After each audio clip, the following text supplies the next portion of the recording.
Once again, if this is your first class, your first session that you are attending, if you missed the first session, which was on Monday, please put your name and email address in the chat so that I can add you to the master list of who's attending the course. That's the only way I'm going to know. If you haven't gotten the email, I don't know you're taking the class. So some people have been forwarded and I don't know that they got it. So I'm not aware that they were forwarded. So please put your information, your name and your email in the chat if you were not here on Monday. With that, I'm going to turn it over to Perry to get us going because we do have some things we got to make up for on Monday night. Okay. So the topics that we're covering here for the Six Sigma Yellow Belt certification is on Monday. We started out and provided you with an introduction to Lean and Six Sigma, and hopefully you got out of that an understanding of what is Lean and how to define that as the reduction of and elimination of waste, and an introduction to what is Six Sigma, which is about the reduction of variation. And then we launched into the overview of the Six Sigma process. And the Six Sigma process is basically, it's a very structured, data-driven, statistical-based method for getting at the root cause of problems and understanding what are the critical factors that cause a process to have variation. And in this 5-step process, we go through a phase that we call the define phase, which is followed by a measure phase. Then we go into analyze. Then we go work on improving the process and then controlling it. So it's the kind of the acronym for the Six Sigma methodology is DMAIC. We started out on Monday by talking about the define phase, and we covered a couple of the key deliverables in the define phase. One being capturing the voice of the customer. Whatever you're doing, whatever you're working on, you need to understand who is the customer and what is it that the customer wants from the product or the service. And then the next part of that is to translate what the customer needs and what the customer is looking for into something measurable. We then went into the next deliverable and talked about the importance of having a project charter. So whenever we're doing any kind of work like on a project or solving a problem, we need to have a charter to guide us to make sure that we are working on the right thing, that we have taken the time to identify the specific measurables by which we are going to be able to assess whether or not we have made an improvement or whether or not we have made progress. And so the project charter is a document that basically it's the guidance for the work that we're going to be doing. We didn't have a chance to get through the third deliverable in the define phase, which is the high-level process map, and that's where we are going to start the session today. And then we'll finish up by kind of reiterating the terminology that we use for the primary metric that is used to define the problem that we are trying to resolve, and that is our project Y.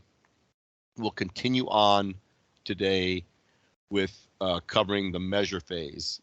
And this is kind of where the rubber meets the road for Six Sigma, because what separates Six Sigma from many other problem-solving methodologies is the fact that it is data-driven. And I always use the phrase, I said, we appreciate your opinion, but show me the data. And we make decisions and draw conclusions based on data. So in the measure phase, today we'll get an overview of some basic statistics. We'll talk about some concepts, including the concept of the operational definition of a metric. We'll give a quick overview of measurement system analysis, and then we'll give an introduction to what we call process capability, which is the way in which we assess the quality of our processes. On Saturday, we will finish up the course and really cover the second half of all the material. We'll go into the analyze phase, which includes looking at technical graphs and process analysis as a way of identifying the inputs into the process. We'll talk about some tools like detailed process mapping, fishbone diagrams, 5 whys. Some of these tools, or hopefully several of these tools, you would have already heard of before. And we'll finish up with kind of an introduction to hypothesis testing.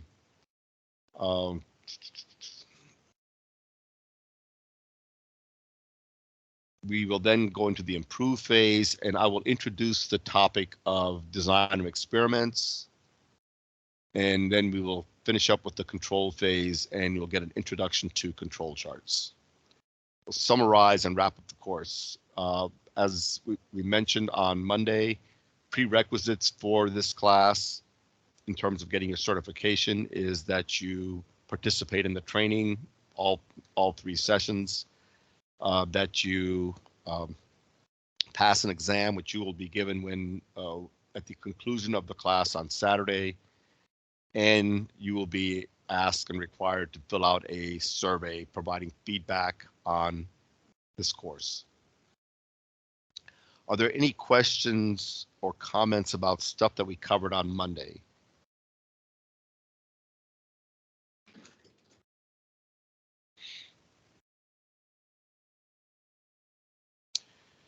If not, then let me just turn it over to Tony right quick. Tony, you wanted to talk about the additional tool for looking at CTQs. Yes, I did. I wanted just to mention real quick, there is an app called Lean Six Sigma. I have an iPhone, so I'm able to download it from Apple Store. It might also be on Google Play, but I'll check and see. But basically, this is one of a number of tools that I found useful. That's kind of like, at your fingertips. As you are learning the tools in the class, this app is a good way to also reiterate what we've learned. So as an example, it's called Lean Six Sigma, and Lean Six Sigma Companion. I don't know if you guys can see that, but that's kind of what it looks like when you bring it up. And then each of the phases of DMAIC are there as well. If I click define, it's going to give me basically what Perry is talking about, the charter, and what's the problem statement, how to build a charter, things like that. So it's a good way to have an easy guide that's at your fingertips. And as I find out about other ones, I'll mention those and share them with you all.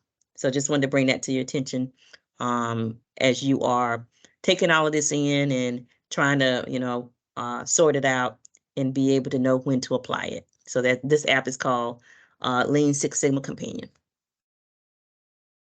Okay. Thank you, Tony.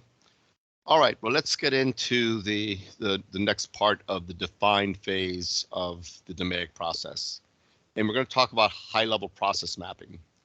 And in the beginning stage of a project, all mapping should be done at a high level. And hopefully you've heard of and done some process mapping in the past, but process mapping it's a critical tool and an incredibly valuable tool to go through as you are trying to assess what is going on with a process or a problem, because it helps you confirm and make sure you truly understand what the process is that you are working with and that you are trying to fix.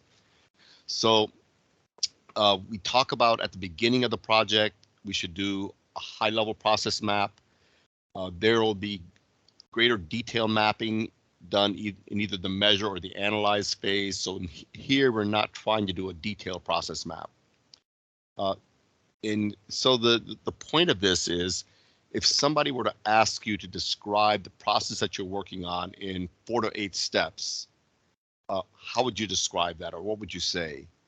And the high-level process map is introduced in the define phase to illustrate the major steps and, more importantly, the boundaries of the process to be worked on. Later on, the high-level process map can be used to conduct an input and output analysis to see what are the critical inputs and what are the critical outputs of the process. We call the high-level process map I'm sorry, Mr. Perry, we can't see anything that you're talking about. I don't know about anybody else, but I can't see if you're sharing something. Can't see it. Let me back up.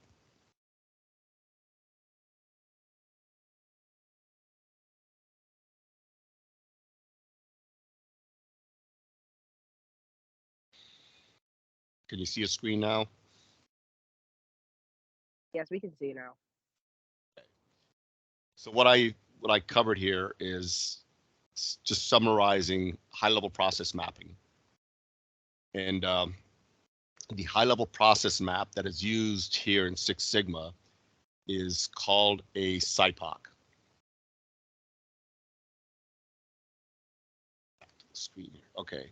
So now what we know of a process is a series of steps or activities that uses one or more kinds of input and changes them into an output that is of value to the customer.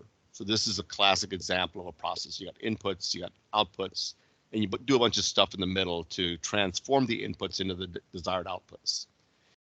When you think about process mapping, there are different levels of a process. For instance, you can have the business process or the strategic part of a process. And in this case, it could be where you actually take orders for the product. Then you have business processes that occur. So after you get the order, you do sales forecasting, there's production planning, you agree on a delivery date, you place the order. Then we're going to focus on the high-level process for this process, and it's called a SIPOC. And I'll explain what the SIPOC stands for in a minute. But here we're focusing on a specific part of the business process. And in this case, potentially there's issues with the delivery date. So the agreement on the delivery date is comprised of receiving the customer request, reviewing product availability, exploring options for improvement, and then agreeing on a delivery date. I mentioned that later on in the process, or later on in the DMAIC process, you may do detailed process mapping. And that's something that you guys are hopefully more familiar with, but that is done, like I said, at a later stage of the process. Now, a SIPOC diagram is a communication tool which identifies all the relevant elements of a process improvement project before the work begins. So basically, you have a process with a process owner, and in that process, you are transforming a product and you're taking measurements. And from that process, you get outputs. Those outputs go to customers, okay? Now, the elements of the SIPOC are the S stands for the supplier. The supplier is the one who provides the input to the process. The I is for the inputs. The P is for the process. In other words, what is being transformed and how. The O is for the outputs or the byproducts of the process. And C is for the customer, who receives the outputs of the process. So that's where the term SIPOC comes from. Supplier, input, process, output, and customer. Now the steps to SIPOC mapping. First, you identify the process that you're going to be working with. You name it and you agree on the beginning and the end of the process. Now let me kind of pause and reiterate this piece, because this is one of the most critical things, or one of the most critical elements of process mapping, and it's something that people oftentimes overlook. When you get ready to study a process and you get ready to map it out or draw out what's the process or what it consists of, you need to clearly define where does this process begin and where does it end. I'll give an example. We were working on a study to look at, we were getting raw materials shipped into us, and they were coming in on a truck, being offloaded from on a loading dock, and then the products were taken out, they were analyzed, that they were eventually stored in the warehouse and entered into our inventory system. And we were looking at reducing the cycle time that it takes to get the products on the shelf and into the system. So the question was, as we were measuring how long it took to carry out this process, where does the stopwatch start and where does the stopwatch end? And we agreed as a team that the process starts when the truck is parked at the loading dock and the door opens. At that point, the clock starts and we start tracking time. And the process was finished when the last item that was on that truck is entered into the computer system. The point of this is that, and we mentioned on Monday, the importance of controlling the scope of your project. And in many cases, as you start working on things, you start to wander in terms of the things that you focus on or the problems that you work on correcting, because you're now going outside of the boundaries of where you really intended to be with your process. And that's why it's very important to agree on where the process begins and where the process ends. And there's not necessarily a right answer to this question. It's just the team needs to agree on it and stick with it. Once you get the beginning and the end of the process defined, you map the process and you basically choose 4 or 5 high-level steps to describe the process that's going to be carried out. You map the process, you specify the primary outputs, and who are those customers. And we mentioned on Monday, the customer is looking for certain things, and those things are defined as CTQs, what's critical to quality. For outputs and inputs to the process, you use nouns. For CTQs, you use adjectives. For outputs is like the sales call or the quote. The CTQ is the customer wants it to be timely. They want it to be accurate. You identify critical inputs which affect the quality of the process, and for each input, identify the supplier who provides the input. Then you validate the map. You ask the question, does it represent how things actually work today? Not how you think it is or how it should be, but is this the way that it actually works? And the SIPOC is something that should be done as a group activity, because this is a good starting point for helping ground the team on what is it that you're working on. And it starts to get an understanding of some of the key inputs and outputs and some of the things that are going to be measured as you proceed to work on the project or the process. So here's an example of a SIPOC where we'll use the example of buying a car. Now, I mentioned that the first things that you do when developing the SIPOC is you define what's the beginning point of the process and you define what's the end point. So once again, there may not be an exact right or wrong answer here, but the team needs to agree on what are our boundaries. So in this case, let's say that the starting point is that we decide that the family needs a new car. And the end point of the process is that we drive the new car off the lot. Okay, so that's going to be the beginning and the end points of our process. So what happens in between? Well, in between, we're going to explore some options, what's available in terms of car. We're going to meet with the dealer and test drive some cars. We're going to end up paying for a car, and then we're going to drive the car off the lot. So those are our high-level process steps. So those are 4 or 5 major steps that have to happen in order for us to buy a car. Then, as I mentioned, we start to look at what are the outputs. What are some of the outputs that happen as a part of this process? Well, one of the outputs is you eventually choose a car to purchase. One of the outputs is at some point you need to get money for the car. So you may need to secure a loan to pay for the car. And of course, the ultimate output is a purchased car. Who are the customers? Well, me and the family. What are some of the inputs? Well, what are the requirements or needs from the car? You know, is it going to be needed to transport a bunch of kids to soccer matches or something? You know, what are some of the available models? What are some of the available colors? What are some of the features that are available? These are some of the inputs that go into the decision of buying a car. Obviously, a key input into buying a car is going to be prices or rebates. And in order to get the loan, you have to submit paperwork. So who are some of the suppliers of the inputs? Well, the family helps determine what are the requirements and the needs. You can get a lot of information about what's available on, say, the internet. The dealers, the car dealers would have, they're the suppliers of available models and information about the cost of the car and things like that. If you need to finance the car, then of course the bank is the supplier of money for the car. Some of the CTQs that the customer, you and the family may have, is it needs to be, you know, roomy or whatever. It needs to be fun to drive. It needs to be affordable. So this is basically kind of sketching out the high-level process for purchasing a car. And like I said, just going through this exercise helps get the team aligned around what process are we working with, where does the process that we're working with start, and where does it stop.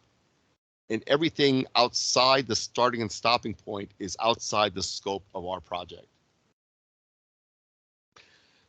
Some more examples of processes and boundaries.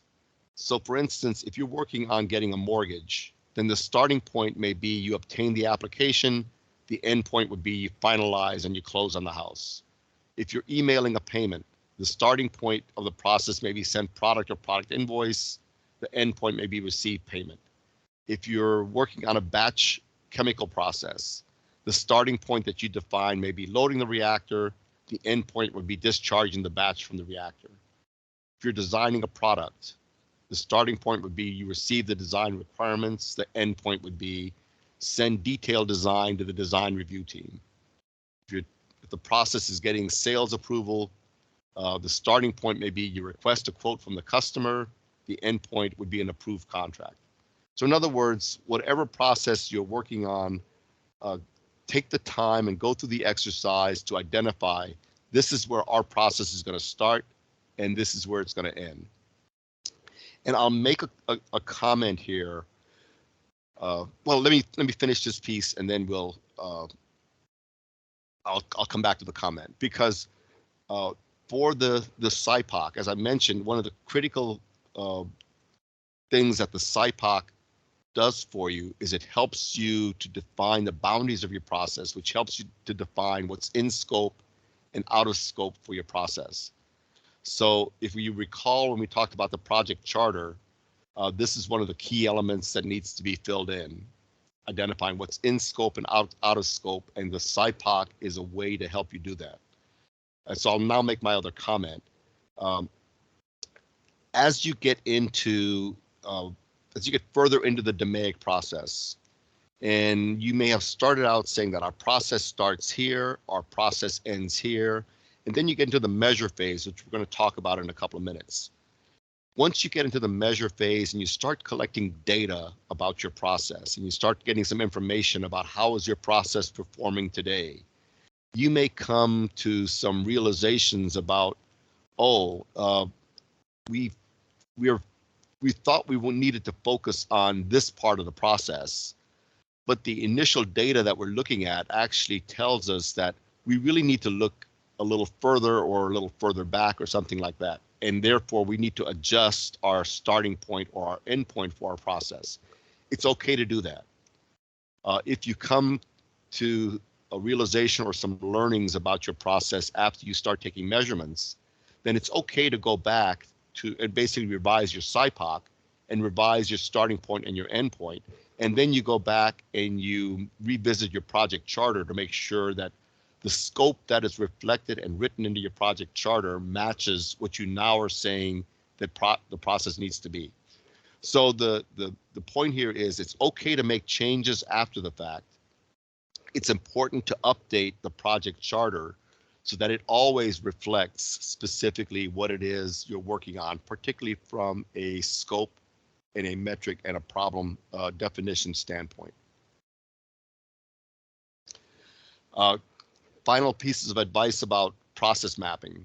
In the exercise, you involve the people who have the required knowledge, including the process owners, get in any experts or customers involved.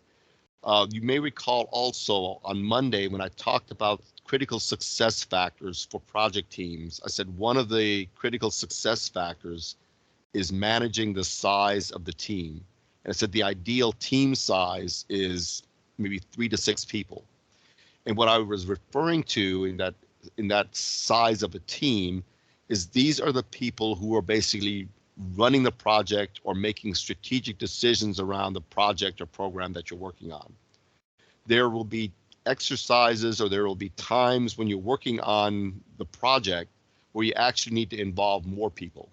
And here's an example where your project team may consist of 4 primary people, but when you get ready to do the high level process map, you may have 12, 15 people there to help brainstorm and identify what the key parts of the process are.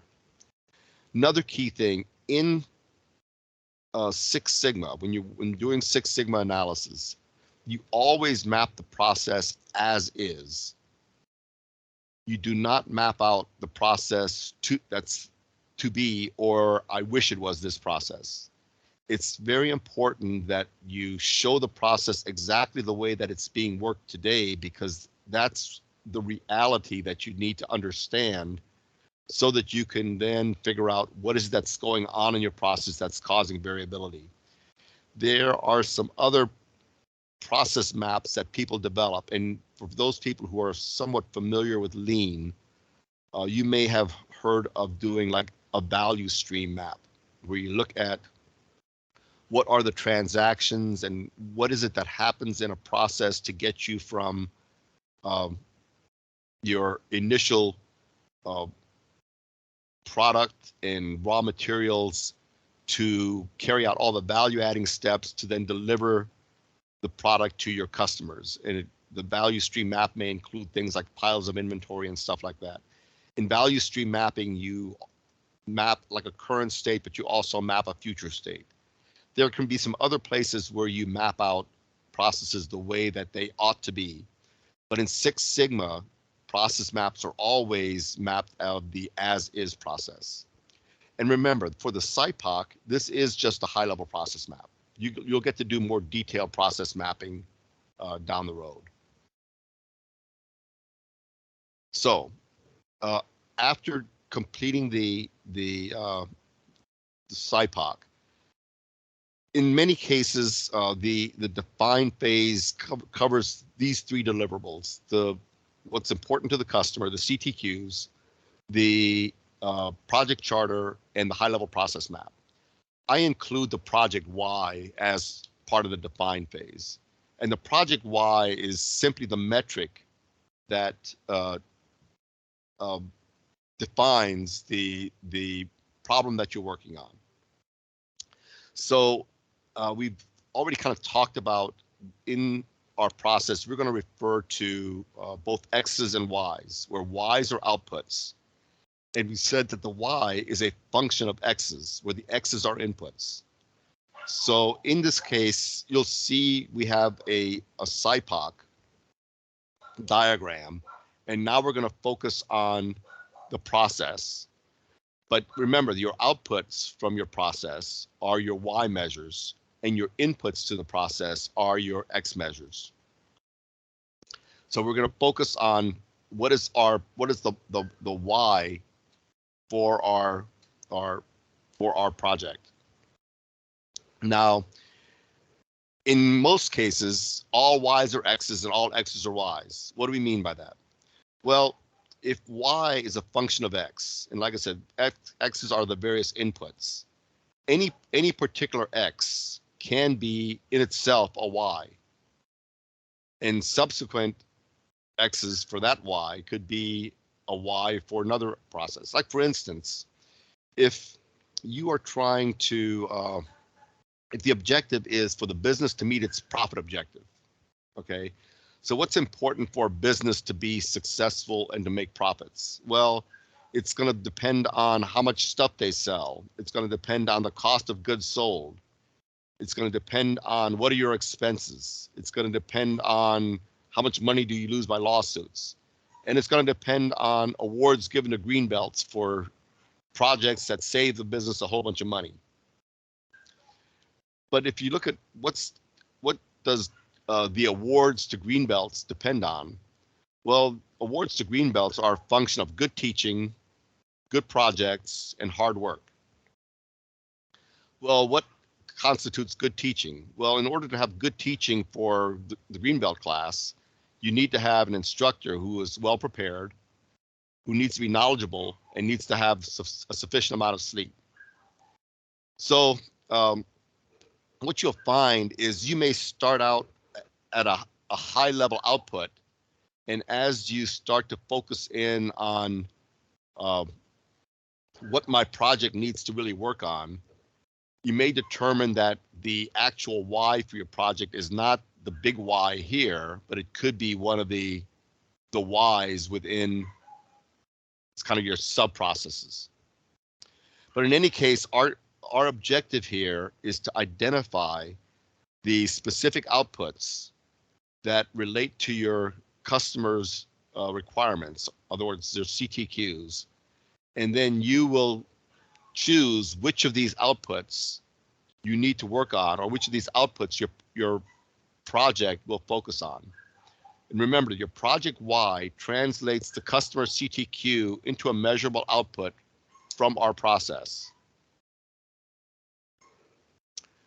So what are some typical output measures? Well, a measure, it describes the dimension, the quantity, the capacity, the performance, or characteristic of a process or population. It can be captured at a specific point in the process or at a specific point in time or over a period of time. Some typical output measures, if you have like a manufacturing process where you are producing something, the measure can be a specific dimension or characteristic. If you have a commercial or a transactional process, the measure can be something like cycle time, dollars, responsiveness, completeness, or accuracy. So the project why, that's what your team is going to work on. Now, you can't work directly on the CTQ. The CTQ can be something like, I want my stuff delivered on time. You don't actually work on time. What you work on is cycle time. So the project why is the final outcome of a process output. Excuse me, CTQs are the final outcome of a process output. You need to focus on the process outputs. So you need to identify which output is most important to the CTQ, and that becomes your project why. In the project why, it essentially translates the CTQ into something inside the process that, one, you can measure and you can affect and control.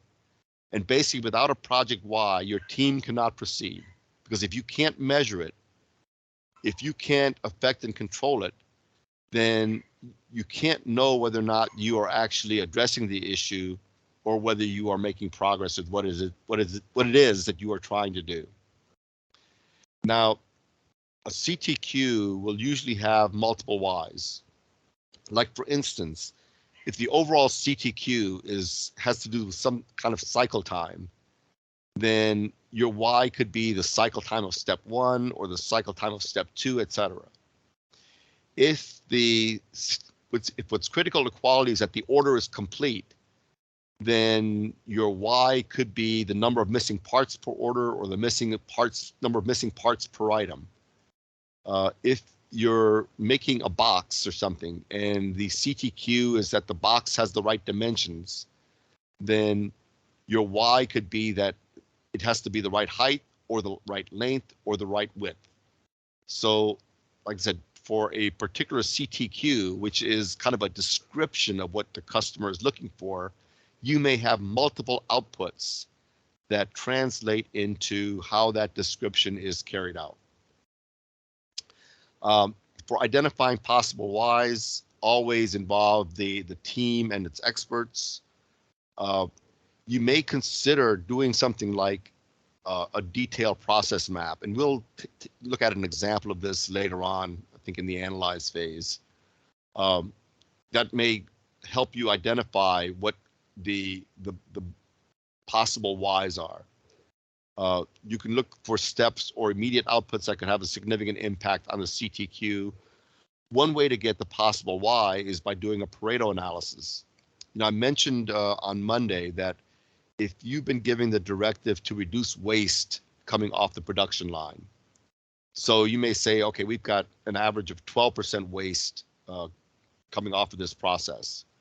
Well, the waste can consist of several different piles or several different types of defects.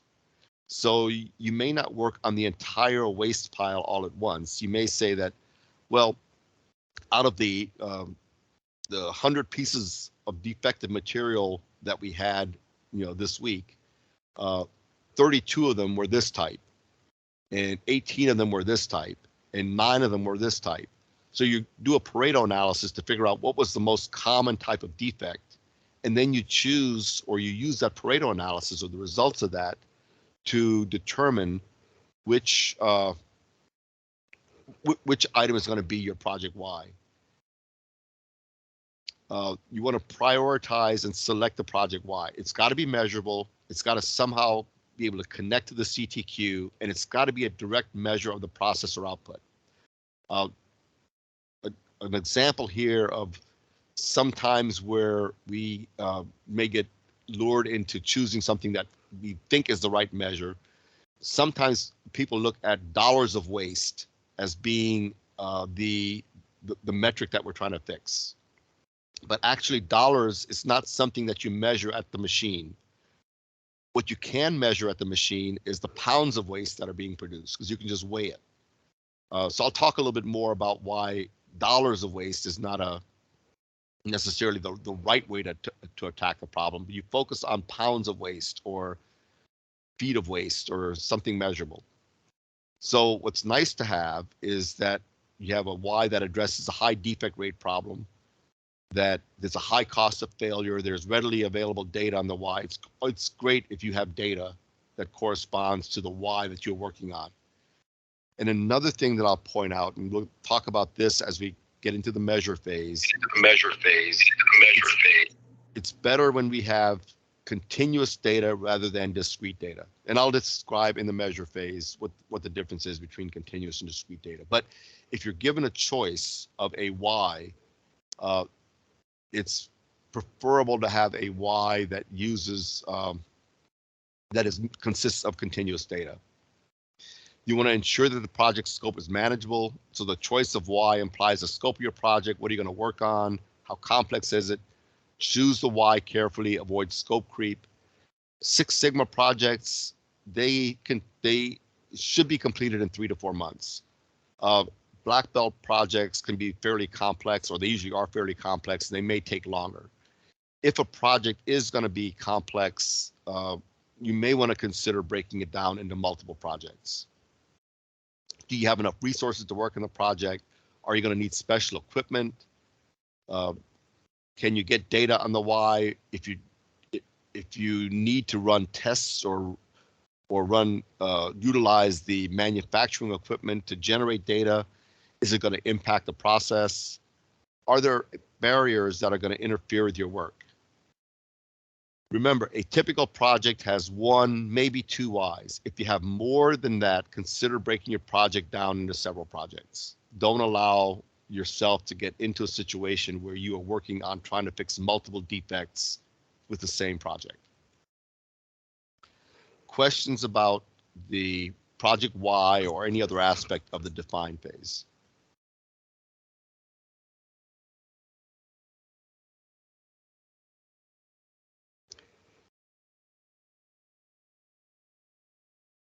If not, then let's get into the fun part. And I'll say this is a fun part because it's kind of interesting. When I remember I first went through Six Sigma Green Belt training when I was a plant manager, and then later on I went into Black Belt training. And Black Belt training was, Green Belt training was standalone 10 days of training. Black Belt training was standalone 20 days of training. I had several people, while I was still a plant manager, I had several people in my organization who had gone through Black Belt training, and they were really struggling with their projects, trying to get their projects going and things like that. And I wasn't quite sure what the problem was in terms of them and their projects until I actually went through Green Belt training. And I came to the realization that one of the things that's oftentimes done in Six Sigma training, particularly if you're looking at like black belt training or something, is that people are eager to get into the measure phase because that's where the fun starts. That's where you start working with data and collecting data and things like that. And what people failed to do was to spend enough time in the define phase to make sure that they had their project accurately and adequately defined and scoped out. So what usually happened is that people essentially bit off more than they could chew, and they launched into projects that were too big. So I'll always tell people that it's critical that you spend the time in the define phase to make sure that you have got your project defined and that you're working on the right thing. And then we can go into the measure phase. So as I mentioned at the beginning, we have this kind of CTQ flow down. We start with what our customer needs. That translates into CTQs, and we identify those in the define phase. We then identify what our project Y is in the measure phase, and in the measure phase, we assess how are we doing today versus that Y. Then we, in the analyze phase, we look at candidate inputs. We reduce those to the vital few inputs in the improve phase, and then we work on a control plan. So let's get introduced to some basic statistics here. And if you continue on in Greenbelt training, then you get quite a bit of statistics, and you actually utilize statistics and a statistical software program to actually analyze data and to be able to use that data analysis to help you identify what are the factors that are critical to causing the variation in the process that you are trying to fix. But here we'll just introduce some basic statistics, some of which you will have heard of, some of which may be new to you, but this is kind of getting us to start speaking the language of Six Sigma. So what is statistics? Well, it's the mathematics behind the collection, organization, and interpretation of numerical data, especially the analysis of the total population using data from a sample. So we're not going to analyze the whole ball of wax. We want to be able to take a representative sample of something and use statistics to draw a conclusion that relates to the entire population. So for example, and think of this as think of the total population as you may have a pot of stew cooking on the stove. You're not going to eat a whole pot of stew to determine whether or not it tastes right. You're basically going to stir it up, take a spoonful, taste it, and determine and analyze that taste and determine whether or not you need more salt or whether you need more ingredients or whether you need to cook longer or whatever. So that's kind of the concept behind statistics. You take a sample from a population, you analyze it, and you draw conclusions about the population based on that sample. Now, how can statistics help? Well, it allows you to interpret data and present or communicate information that can guide fact-based decision-making. Like I said, we appreciate people's opinions, but we want to make fact-based decisions. It helps you to determine if a process is on target. Statistics are the measure of your process and can tell you whether or not your process is doing what it needs to do. It allows for more powerful data analysis than traditional methods. It helps us to learn about a process. The key things about statistics is we focus on answering the question, how is my data distributed? Remember, we said at the beginning of the course that when we have an issue with the process, it's either going to be a case of your process is off center, or it's got too much spread or variability, or both. And in which case, if it's off center, we need to figure out how to center the process. If it is unevenly distributed or widely distributed, then we need to reduce the spread. So we need to know how the data is distributed. So we need to know the process center and we need to know the variability. So the theory that talks about or that describes the distribution of data is oftentimes called the central tendency theory. And it's the characteristic of data to cluster around a central value. So let's say, for instance, we have a room full of people and we go through and we measure the height of people, and then we arrange the height of the people from shortest person to tallest person. So when we total up all the values, so we sum up all the heights of the 16 people in inches, we get a total value of, there's 1,064 inches, total inches in the group. And we count the number of people that are measured, and there's 16 people. So if we divide the total by the total number of inches by the number of people, we calculate what's called the average, or in our case, we'll call it the mean. And we said that the average height, or the mean height, is 66.5 inches. So that's something that hopefully we're all familiar with, calculating averages, or in Six Sigma, we typically refer to it as the mean. Now, a couple of other central characteristic values that are important that we focus on is another value is called the median value. And the median is the middle value when you arrange the values from low to high.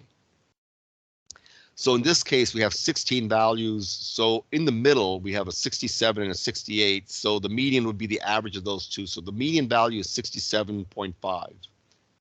Another number that's significant is what we call the mode. And the mode is the value that appears most frequent in the distribution. Each of these three measures can have a level of importance in statistical analysis. Now, I'll ask a question here and ask you when, in most cases, I'm going to assume with you guys, when you are comparing populations or you're comparing things, most of the time you are going to compare things based on the average. So you're going to say the average of this is higher than the average of that, or the average of this is lower than the average of that. In what cases would you use the median value instead of the average value? Perhaps you can put it in the chat, or there's a lot of times on the news or something, when people are giving some data or statistics in news reports and things, a lot of times there are things that are referred to by their median value, not by the average value. So can you give an example of when you would use the median rather than the average to make a comparison between populations?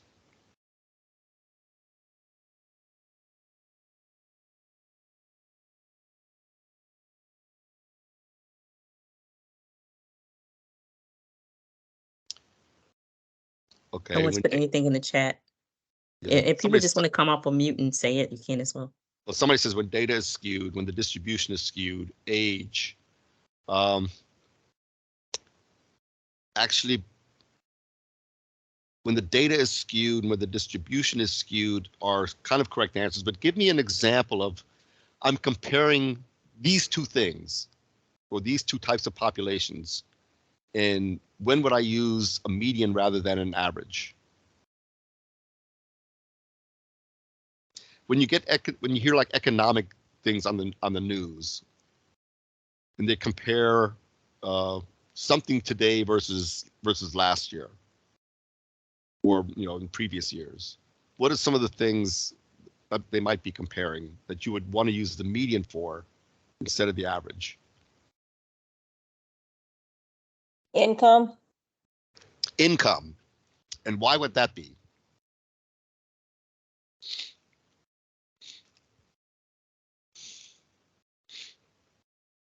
Because of the outliers that could, because of the tails of the distribution that could be impacting the mean.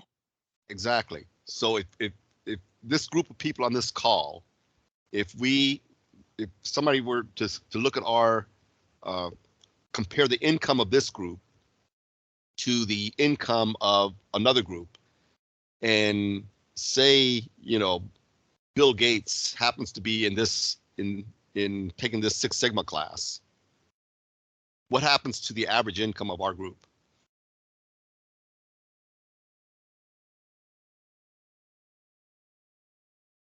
Get skewed. It gets way skewed. Another very common thing that they may report on the news that they always use the median value is like home values, because once again in a neighborhood, it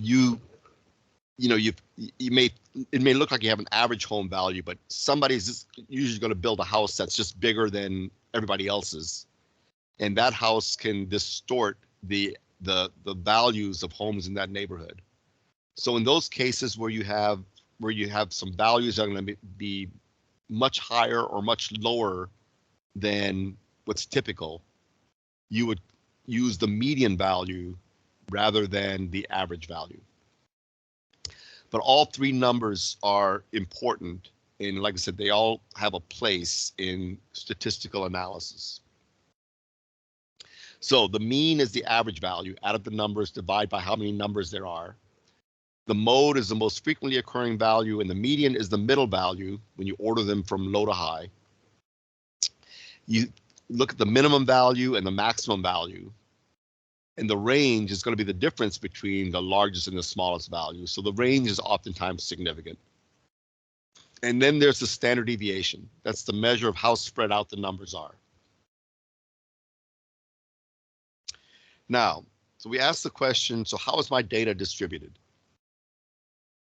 Are measures of central tendency sufficient for describing variation? So we look at this illustration and we tell the guy, hey, don't worry, his leash is 1 inch thick on average. So is that sufficient for the guy to feel safe?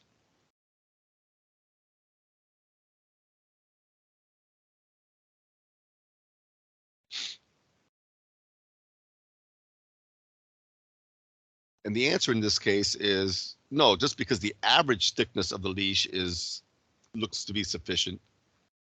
That's not what's going to be the problem for the guy in this case. We need to understand what the full distribution of the data is.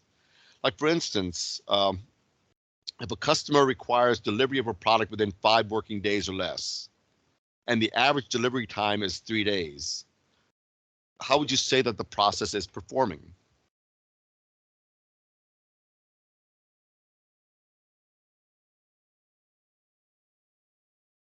So, in a Greenbelt class, I'll go through and I'll cover a lot of material and I'll ask a lot of questions, kind of this nature. So I'll ask people, how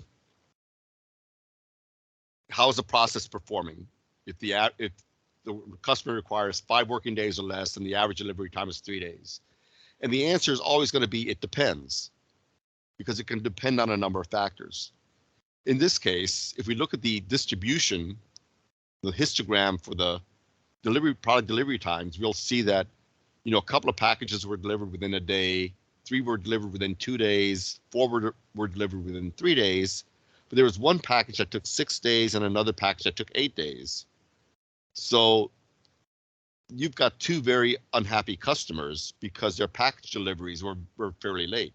So the average delivery time was fine, but because of the wide distribution of delivery times, and you had some delivery times that were on the tail end very long, you would have to say that this process is not acceptable. So it's important to know not just the average, but also the standard deviation. So a histogram, it represents a distribution of how sample data should look. Like for instance, if we looked at the number of people in a class or whatever, and we counted up the number of years with NSBE, we may get a distribution that looks something like this. And in many cases, we're looking for a distribution that follows what we call a bell-shaped curve. Now, there are 2 key components to the distribution. One is it centered around the mean, and how widely spread out is it? So here, in the first distribution, it's fairly well centered, and the spread is fairly narrow. In the second distribution, the average is fine. It's also well centered, but the distribution is very wide. Continuing on with understanding how my data is distributed, and this kind of gets back to, why we call this Six Sigma. And I won't get into a lot of the detailed statistics here as a yellow belt, but I'll just put this up here just to kind of describe, to go back to describe why we call it Six Sigma, or what's a 1 Sigma, a 2 Sigma, or 3 Sigma level. We talked about a 3 Sigma process as being one that has a defect rate of less than like 7% or something like that. When we talk about 1 Sigma, it means that the process is plus or minus 1 standard deviation away from the mean. And typically you would expect 68% of your process to fit within plus or minus 1 standard deviation. You expect 95% of your process to fit within plus or minus 2 standard deviations, and you expect 99% of your process to fall within plus or minus 3 standard deviations. When 99.99996% of your process falls within plus or minus 6 standard deviations, and that's a 6 Sigma process. So the two things that we always need to know about our process, about any process, is the mean, which is the measure of location, and the standard deviation. Now, a normal distribution, and it's an interesting thing, these curves that you're looking at here, they are basically described by simply 2 numbers. Really 2 numbers describe the curve. One is the average, and one is the standard deviation. If we look at these 3 distributions here, distribution 1, distribution 2, and distribution 3, what is the difference between these 3 normal distributions?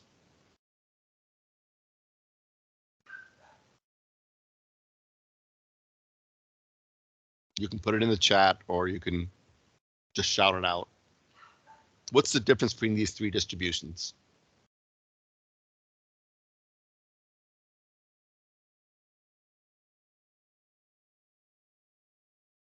The height. Okay, the height.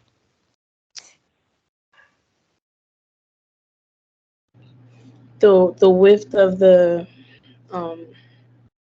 curve itself. Yeah, remember the spread, like how it's spread, each one goes more or less.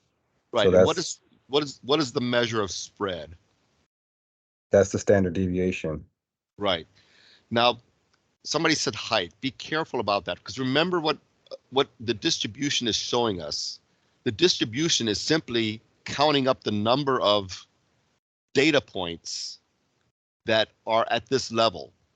So this really has nothing to do with height. It just, what we're seeing here is that there's just a lot of data points at this point. There are fewer data points that have this value in the red distribution because you have more data points that have higher and lower values. So what we're seeing here is 3 distributions that have the same average because the center points are the same, but they each have a different standard deviation because one is more spread out than the other, or 2 are more spread out than the first one.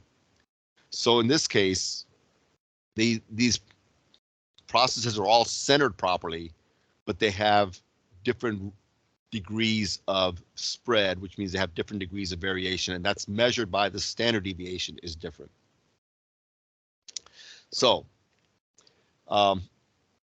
types of data, and this is critical, and this is one of these things, I'll also point out, and I'll keep referring to, like, if you were going through Greenbelt training, which is, like I said, 10 days worth of training, there's certain things that, everything that you see during the course, you can always come back and refer to it later, and if you don't remember exactly what it is or whatever, you can always look it up.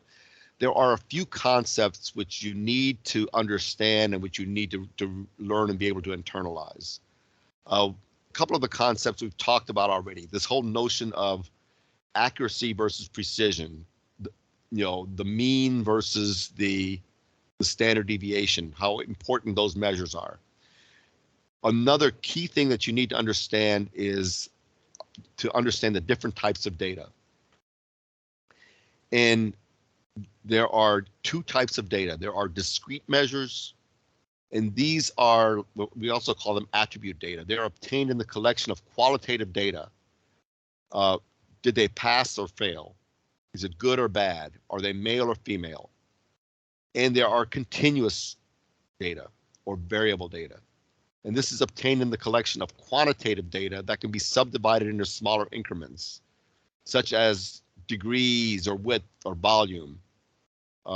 So then you have to be able to discern whether your data is discrete or whether it's continuous.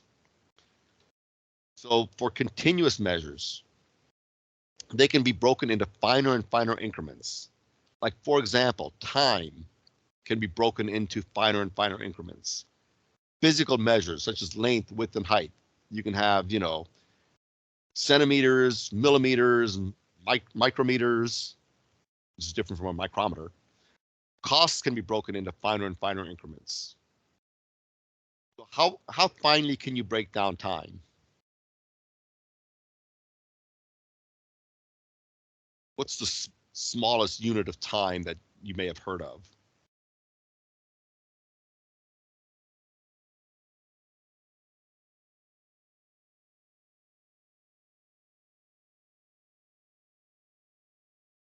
Any thoughts?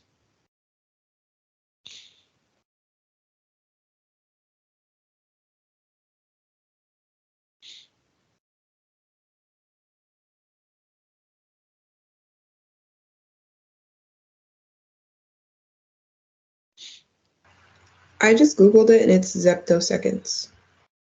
Well, I mean, what might we have heard of in just common or scientific language? I hear sometimes of nanoseconds. I think that the thing that amuses me a lot is in commercials these days, how they advertise products and what they do. And I'm, as a scientist, we learn like metrics, the metric system. So we have centimeters and millimeters, and we have finer graduations, and we have we measure things in microns, so you're talking thousandths of a centimeter and stuff like that. But they have things like micro smooth edges, and I'm always trying to figure out what in the heck is a micro smooth edge. How do you measure what makes something micro smooth? So the advertisers, they kind of make up stuff using measure terms that we use as scientists and technologists to actually differentiate between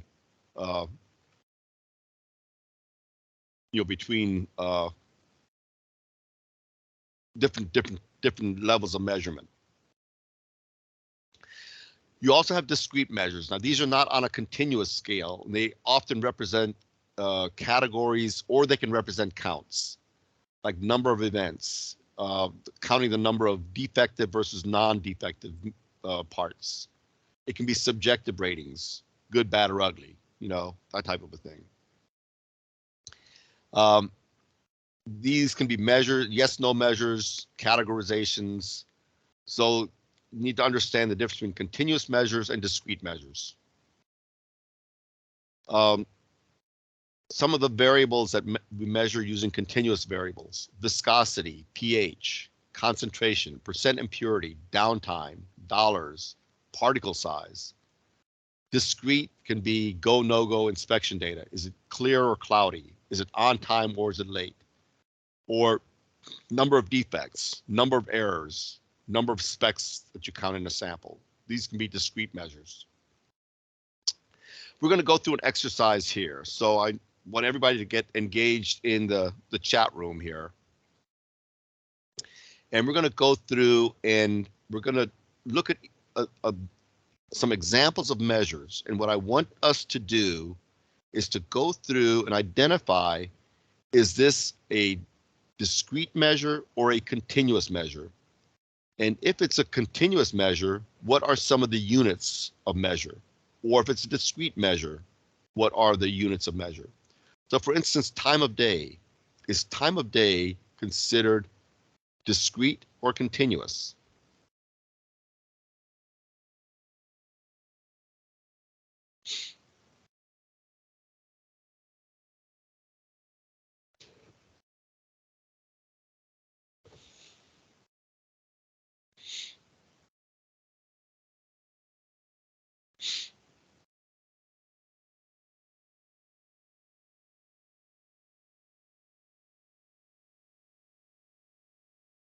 So how do we measure time or time of day?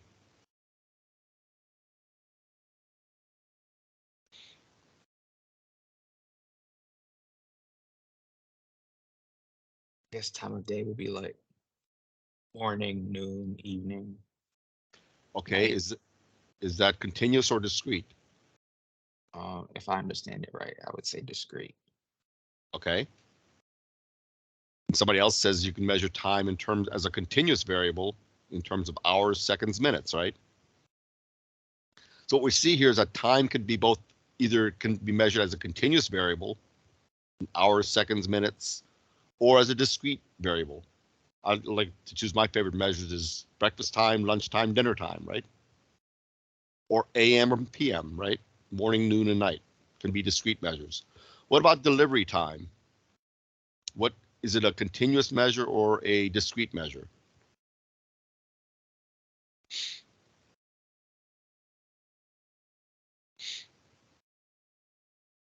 Could it also be both? Like it could be discrete if it's early, on time, or late, Okay. and then the continuous if you're basing it off the time of the hour it arrives. Okay. Yeah, this is kind of an interesting one because, you know, when I started teaching Six Sigma, it was like 30 years ago, and delivery time back then was measured in terms of, you know, weeks. And of course now with Amazon, you know, delivery time is measured in terms of hours. So things have changed in the world. What about speed? Is it a continuous measure or a discrete measure? And how do we measure speed?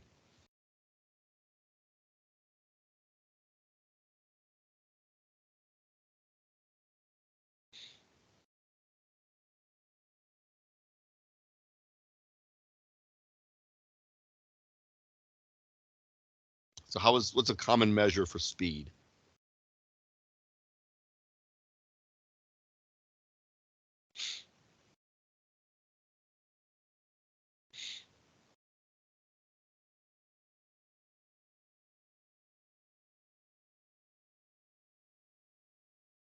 Does anybody drive? And when you drive, what are you looking at in your car or your truck, whatever you drive? In front of you, you have a speedometer. What does it tell you? I guess everybody takes Uber, so they don't pay attention to it.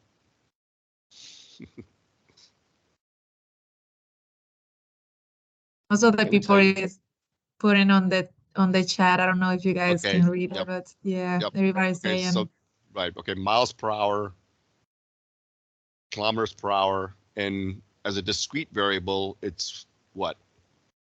You're either fast or slow, right? Or you're speeding or you're not speeding. What about test scores? Is that a continuous variable or a discrete variable? How do you measure test scores?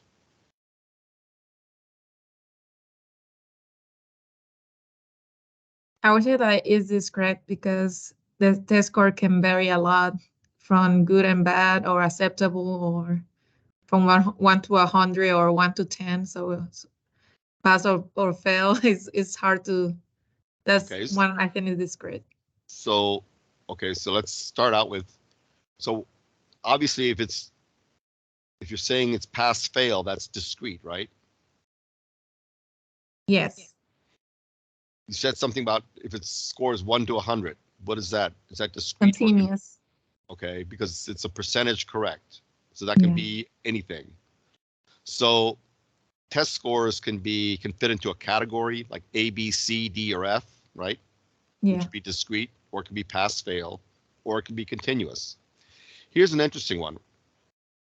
How do you measure color, and is it a continuous variable or a discrete variable? That also is both. If you go into the scientific method, maybe it's continuous, but if you go to discrete by what you think a color look like, it's going to be discrete, especially with people that's bad on colors. Okay.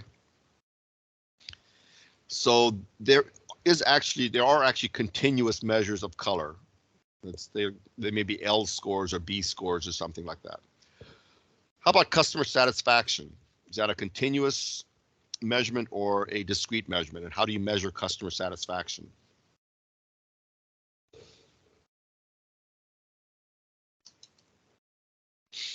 Mm.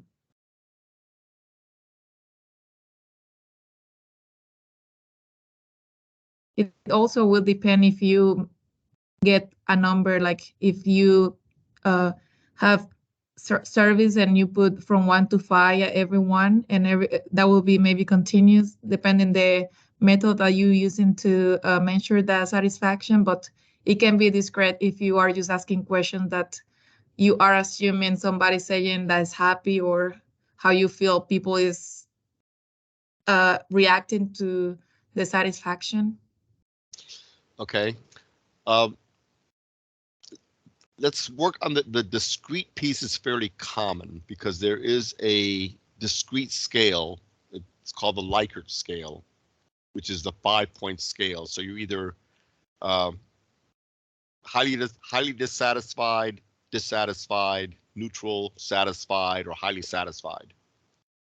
So you can fit into any of those 5 categories, and you counted the number of people who fit into those categories.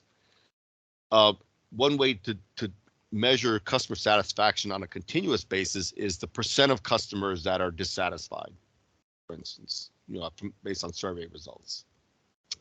So the point of this exercise is that, for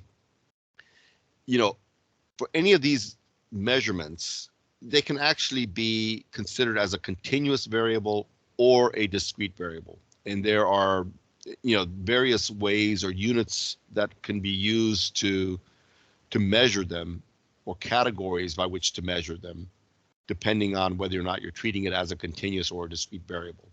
So the key to this exercise is it's important for you to understand when you're working with a variable to understand whether it's continuous or discrete. And this is something that's going to come up throughout Six Sigma and as you go through data analysis and stuff, because depending on whether or not you're dealing with continuous data or discrete data will determine what kind of statistical tests you run or what kind of graphs you generate.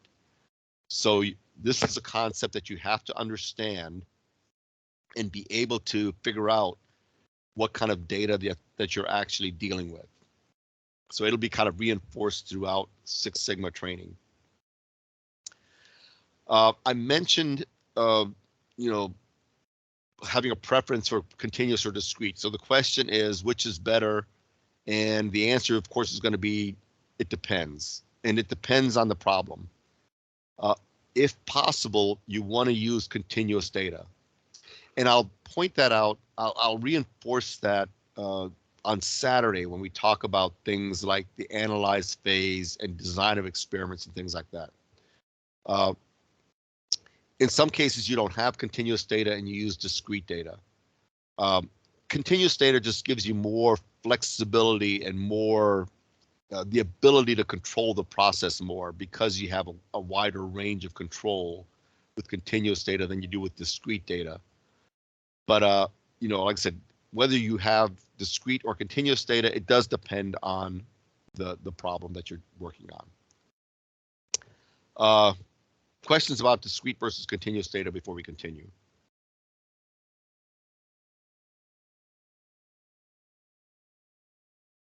All right.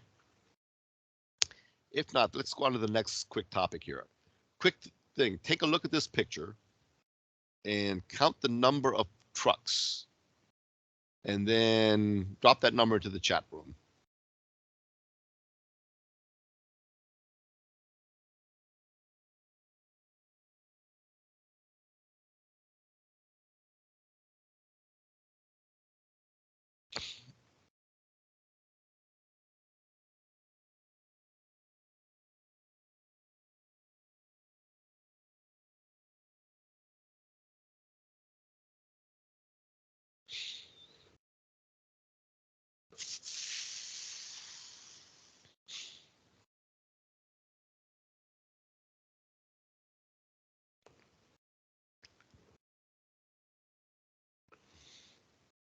So how many trucks do we count here?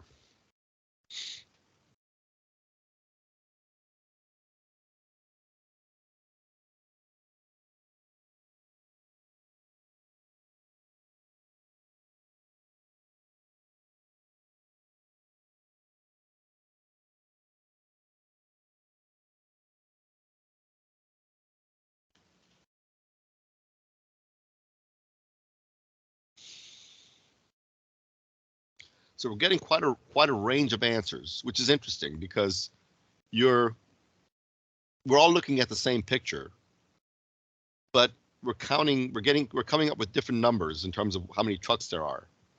So what if I ask the question differently?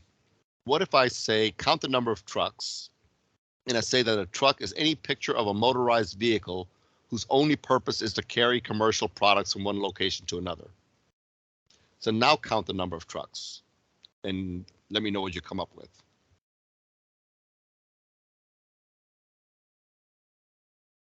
You said commercial products? Right. Okay.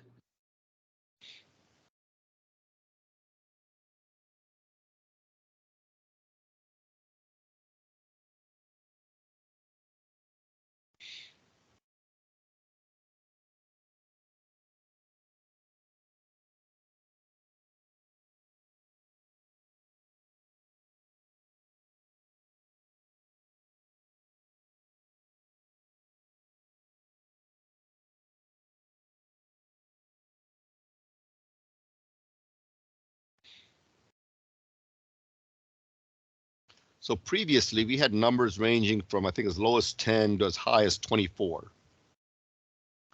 And now that I've given kind of a different definition, we're getting a much narrower range of numbers. And point of this exercise is to introduce the concept of operational definitions. You know, when I do this class in person, I may do something like, you know, I'll have a room full of people and I'll ask everyone to count the number of blue shirts in the room. And people will, you know, look around the room and see what people are wearing and come up with some number of blue shirts. But, you know, the question comes down to, you know, what constitutes a blue shirt? So if you have a shirt that's got blue and white stripes, is that a blue shirt?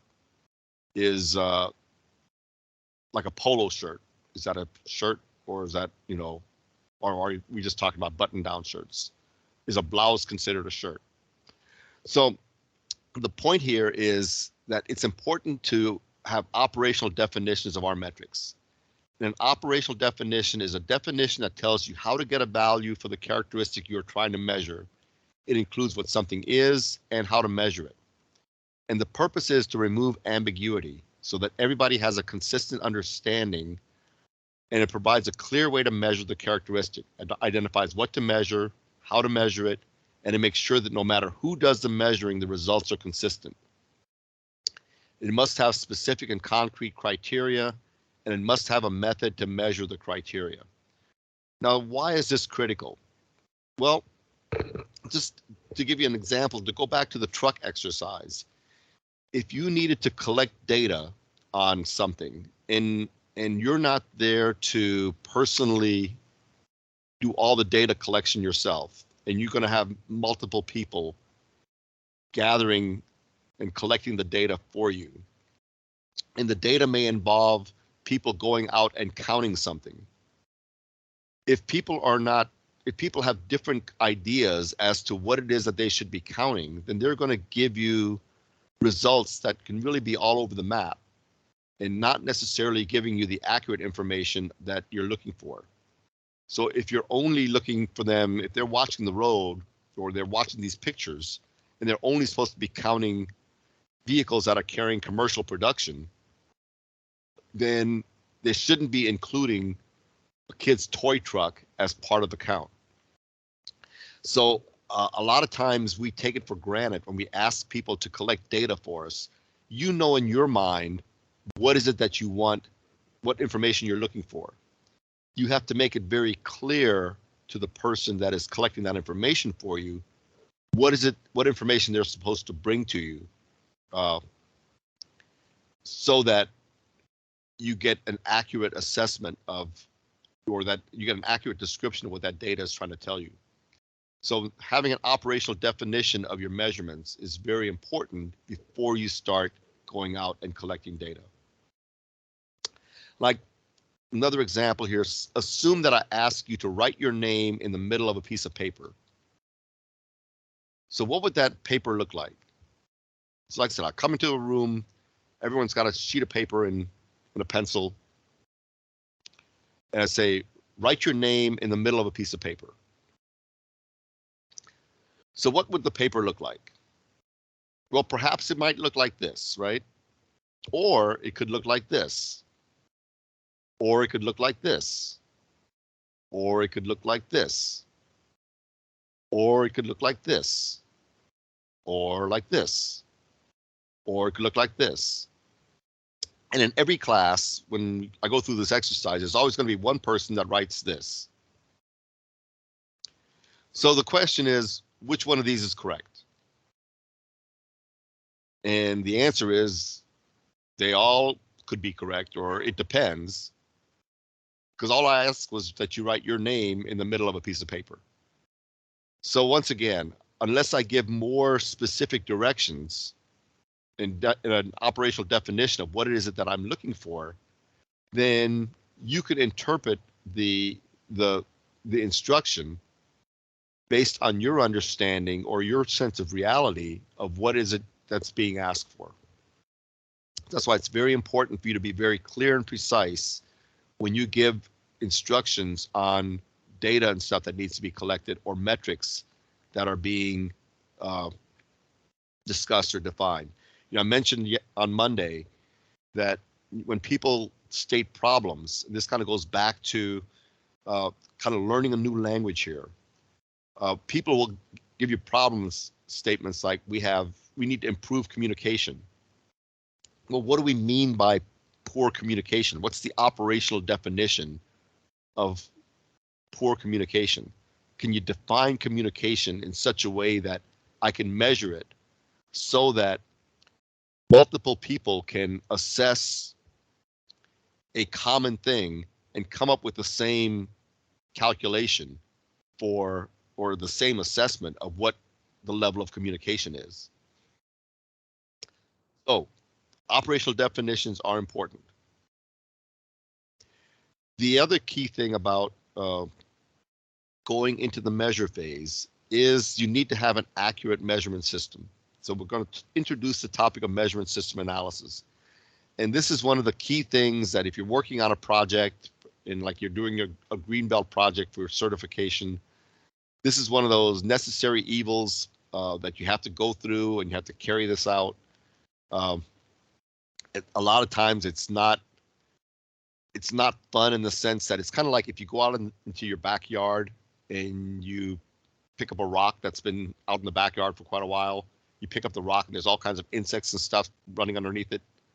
And, you know, it may be something underneath that you didn't really want to see. So as long as you didn't look at it, it was okay.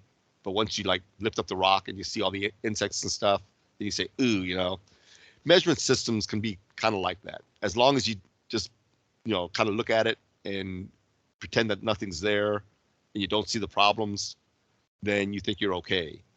But when you actually dig into your measuring system, you may find out that it's really not as accurate as you need it to be.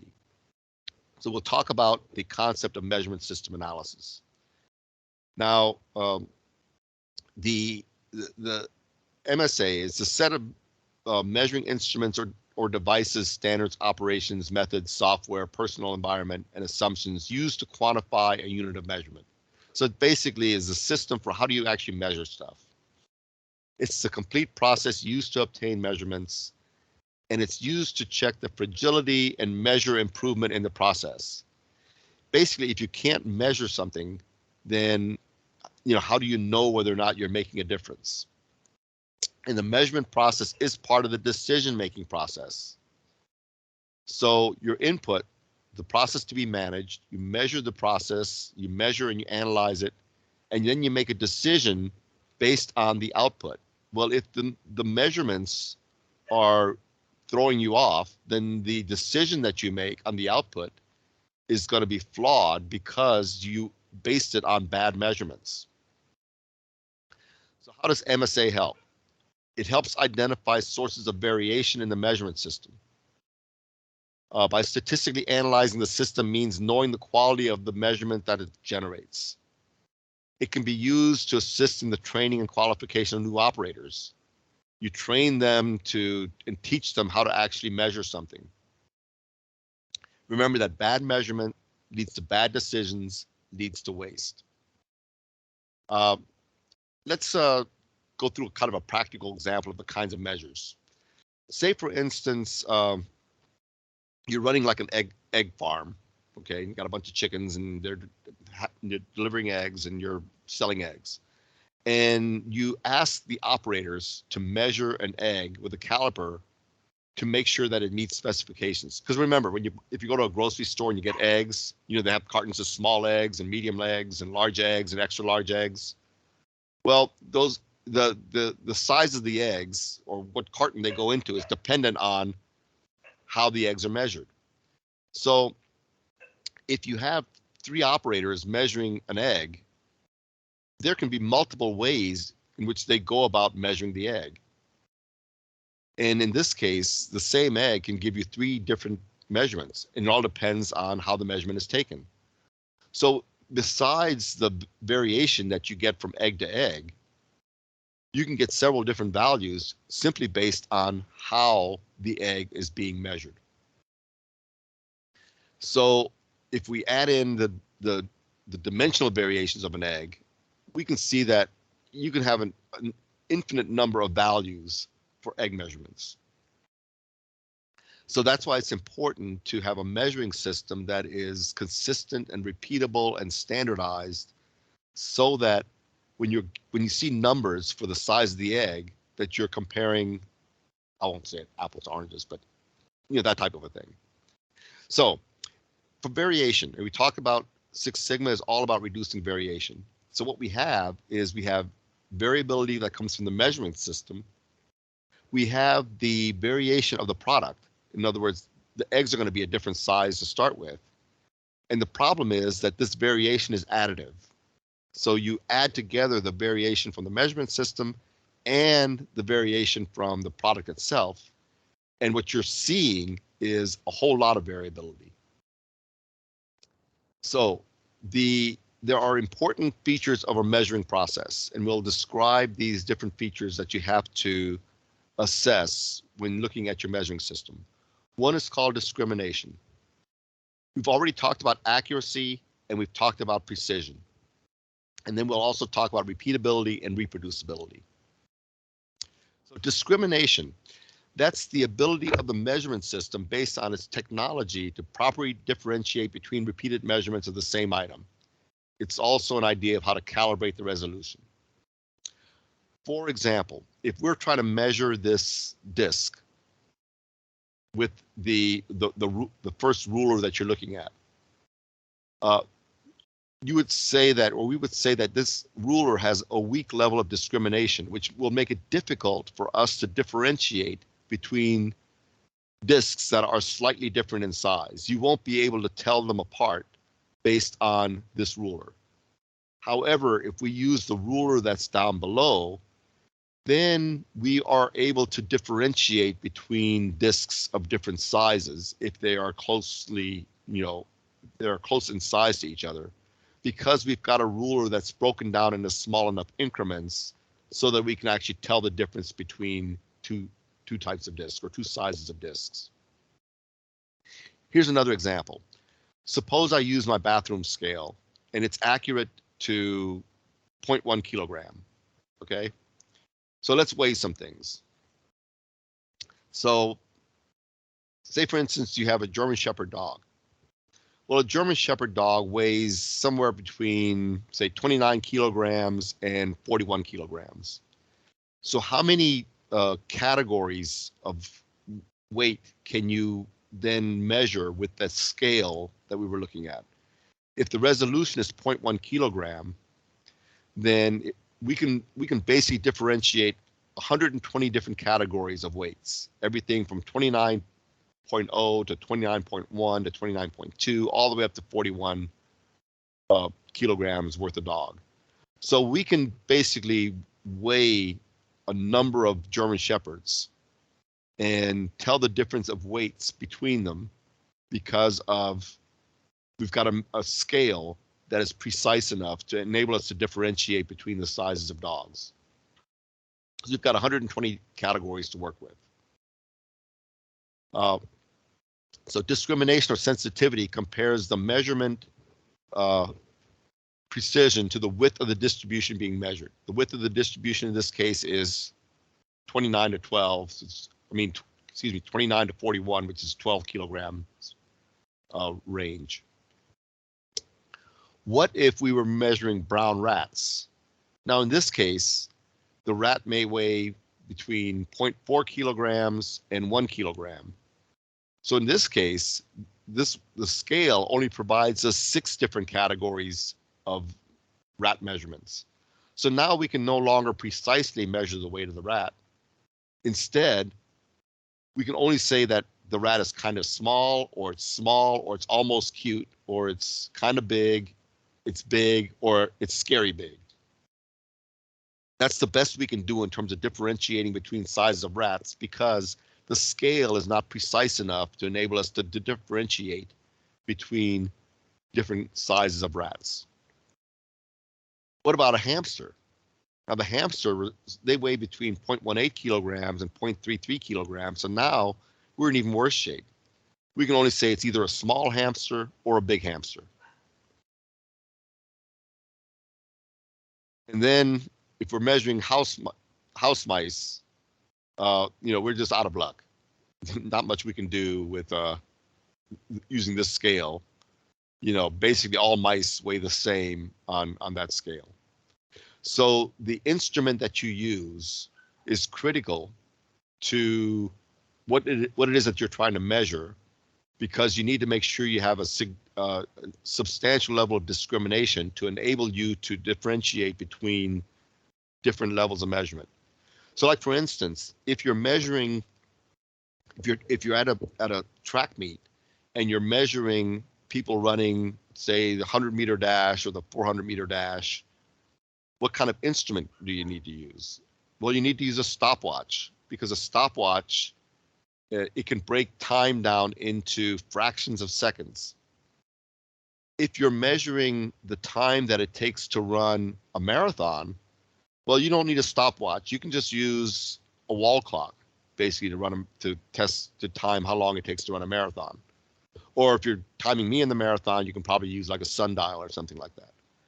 But the point is, depending on the thing that you're trying to measure and how much you're trying to differentiate between levels in the range of times or the range of measures, that determines the level of discrimination that you need in your instrument. So a lot of times we are trying to collect data with instruments that are not precise enough to enable us to tell the difference between 2 different levels of measure. So that's the first aspect of your measuring system, that you need to make sure you've got instruments that are capable of differentiating between different levels of measurement. Make sense? And oh, by the way, in terms of the rules of discrimination, we kind of calculated based on the range of values divided by the level of categories. And you basically need, I would say you really need a minimum of 20 or 30 categories to be able to differentiate different levels of data or different levels of measurement. All right, we've already talked about accuracy. So accuracy is whether or not you match up to the mean, or whether or not you match up to the theoretical value. And you could have like an offset from from your accuracy or whatever. You can, and it's the result of tools that get like decalibrated or something. We also talked about, and this is the example of where you have good accuracy because your values sum up to the average result, or the average result equals your target value. So in this case, you have good accuracy. And we already talked about the counter to that is precision. Precision is whether or not you are consistently getting the same measurement, sometimes referred to as repeatability. So this is where, here's a case where you have good precision because you're always able to get the same result, but you have bad accuracy because the result is skewed because you're off target. So we've talked about discrimination, accuracy, and precision. You need to have those three elements. Let's talk about repeatability and reproducibility. So these are the two other concepts about measuring systems. And this is another one of these where ultimately you'll want to learn these, because whenever you're now getting ready to run, work on a project, and you're going to collect data and you're going to analyze the data, and you measure, you assess your measuring system, there are statistical tools and statistical software packages that help you assess your measuring system. And the results are spit out in terms of your measuring system's ability to be repeatable and reproducible. So what is repeatability? Repeatability is when you're using when you make repeated measurements of the same variable under the same conditions. In other words, you use the same operator, the same test units, the same tools. And the question is, if you use the same people using the same tools and the same units, do you get the same results? That's your measurement of repeatability. So here we have our master value. We have good repeatability. And in the second case, we have a spread around the master value. We have weak repeatability. The other term is reproducibility. In this case, is the result, what results do you get when you use different conditions to make the same measurements? In other words, you use different operators with the same units and the same tools. So in this case, you've seen the illustration. The operators are measuring the same thing, but operator A is getting something different from operator B and operator C. So what you have here is a case of poor reproducibility. So if each of the operators gets kind of the same range of measurements, you have good reproducibility. If each operator is measuring something different or gets different results, then you have bad reproducibility. This is kind of the case of the eggs. If the operators are measuring the eggs differently, then they're going to get poor reproducibility. So the terms are repeatability and reproducibility, and the way you can remember which is which, I mean, you can always guess, and you got a 50-50 chance of guessing right, but just remember that people reproduce and machines repeat. So reproducibility is when you have different people measuring something and do you get the same result. Repeatability is when you're measuring something on the machine over and over again, do you get the same result? So how do we know if our system is good? As I mentioned, there's a statistical exercise that you go through to assess your measuring system. In other words, it'll have you taking a bunch of measurements, or you may take like 4 people and in kind of a blind test, they're each measuring multiple parts, multiple times. You feed the data into the statistical software package, and it'll tell you how much of the variation is coming from your measuring system. If less than 10% of the total variation comes from your measuring system, then your measuring system is okay, it's acceptable. If between 10 and 30% of your variation is coming from your measuring system, it may be acceptable, but it could be, depending on how much it costs to fix the measuring system, you may need to fix it. If more than 30% of your variation is due to your measuring system, then every effort should be made to improve the measuring system. So I'll pause there and see if there's any questions of what we've covered so far in the measure phase. I say that this is one of the least desirable parts of going through and working on a Six Sigma project, because it's one of what we call kind of a necessary evil. You have to go through the exercise, and it's not so bad necessarily to collect the data to analyze your measuring system. The problem is that more often than not, you get bad news as a result of the analysis, and it tells you that you need to, before you can even get into your collecting data and working on your project, you need to first fix your measuring system.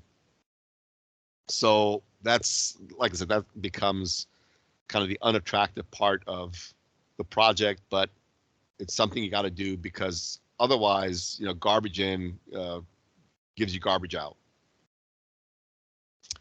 All right. Any questions or comments so far before we cover the kind of the final topic in the measure phase?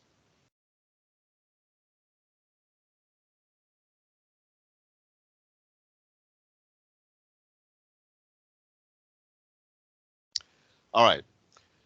So let's talk about this major topic here, and it's called process capability. And this is where the rubber meets the road. So I will introduce this topic, and of course, as you get into higher levels of Six Sigma or statistics, you get into more and more detail about what this is and, how, more importantly, how to calculate it. Because essentially, what we're doing here is we literally need to go through, and we can calculate the ability of our process to deliver products that meet the specification. So at the end of the day, we need to be able to, whatever the process is, whether it's making stuff, whether it's carrying out transactions, we need to have some way of measuring it. Because, as I mentioned at the beginning, we need to know that if we've been working on something for some period of time, we need to know whether or not we have made a difference. And process capability is a statistically valid calculation that confirms or proves whether or not you have actually made a difference or an improvement in your process. So let's talk about the process capability. It helps to quantify process improvement. It combines process performance with customer expectations, because at the end of the day, we've got a process that's capable of doing something, it runs at some level, but does it actually match up with what the customer needs? It helps to identify how to improve process performance, and it helps you collect and analyze data from a process output, and this is all called a process capability study. So remember, when we're making stuff and it fits a certain distribution, remember at the beginning of the course, I gave examples or data about we're making conveyor belts, and the conveyor belts have to be a certain width, and there's a certain distribution of widths that we produce. And this histogram or this graph, shows us what our distribution of product values are. So that's the process voice.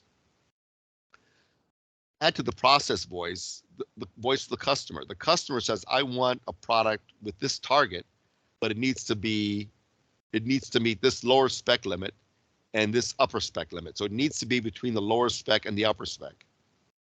So with these limits, when you combine the process voice and the customer voice, they need to match up in such a way that the process fits within the voice of the customer.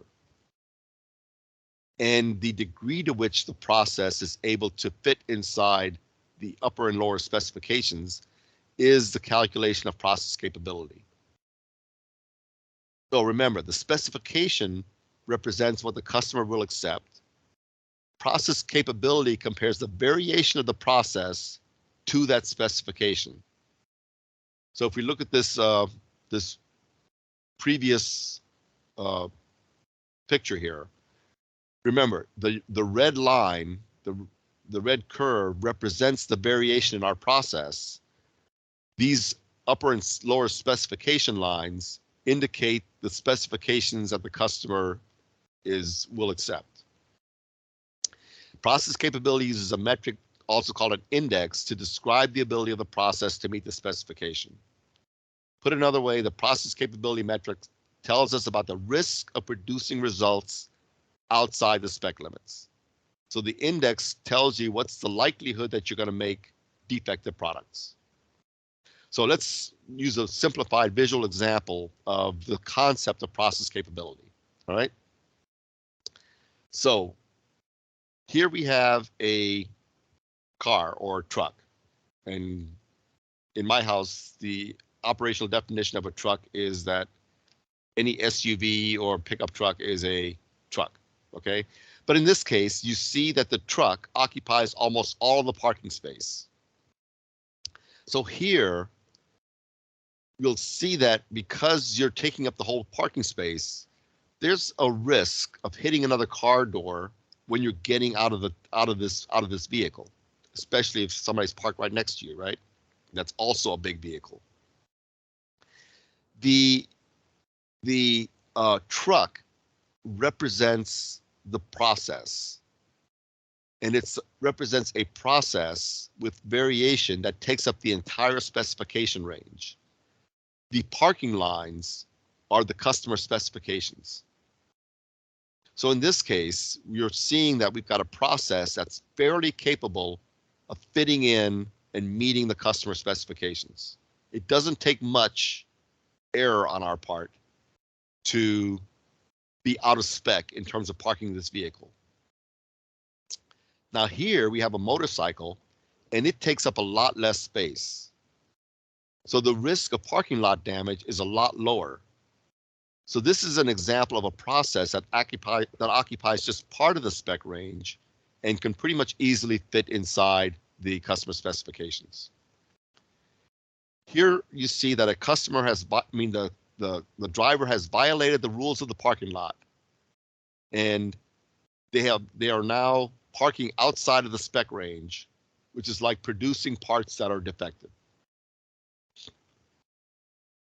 So if we talk about how does this translate into the actual measurements and calculations of data. So for instance, if we have a process and we're tracking the data, and let's just say these subgroup numbers down here are, say, daily results, okay? So each day we're collecting, we're making 5 batches, and you'll see for each day, you'll see the results of each of the 5 batches of results. So you'll see variation up and down from day to day and within each day. If we take all the individual data points and calculate the average and the standard deviation, what we calculate is the sigma value, which shows the overall variation of our process. And the distribution may look something like this blue curve turned sideways, okay? So that's the distribution of our data showing the overall variation. Now, if the process were centered, and in other words, if we're only looking at the variation within each day, and we didn't care about the day-to-day variation, then our process would look something like this, or the data would look something like this. And the variation would be calculated as the within subgroup variation. Now, these numbers here are a reflection of, I'm looking at this range of numbers, this range of values. So I'm really only concerned about the range within each given day. So we see the within subgroup variation. So we see the overall variation and the within subgroup variation. Those are 2 different numbers, and they calculate 2 different indices. Subgroup variation ignores variation between within subgroup variation ignores variation between subgroups as if the process was stable from day to day. So estimates of sigma. For overall variation, we use all observed variation, includes both within and between subgroup variation. It measures the observed process variation, and it's used to calculate something called PPK. So for any of you that are actually like working in a like particularly a manufacturing environment, and there is a measure of quality, or there are reports or an assessment of the quality of the process, you may have heard of this term as a reflection of the capability of the process to meet specifications. So PPK is the term that describes the overall variation of the capability of the process based on the overall observed variation. The within standard deviation, which is the variation from day to day or within each day, includes only within subgroup variation, ignores variation between subgroups, measures variation as if the process was stable, and is used to calculate CPK. So we may have heard of some of these terms before, but we had absolutely no idea what they meant. All we saw was the name PPK or CPK and some numbers associated with them. Well, basically the concept here is PPK calculates the process capability based on all the data lumped together. The CPK calculates the process capability of the data within the variation within each subgroup. Now, I won't go into a lot of detail about the math, but I'll at least kind of show you the basic calculation here. So the way PPK is calculated is it looks at the difference between the average, which X with a bar above it, is the calculated mean, and it's the minimum of the lower one of these, of the upper spec minus the mean, or the mean minus the lower spec. Whichever one of these numbers is smaller, divided by 3 times the standard deviation. So just looking at this formula, what happens to your PPK if your variation goes up?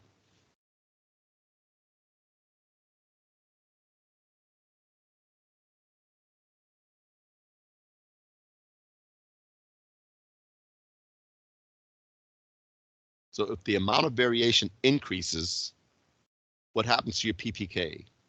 And Mohammed said it gets smaller, which is correct. So as this number, which is your variation, as it gets bigger, this number gets smaller. So what that means is bigger is better for PPK.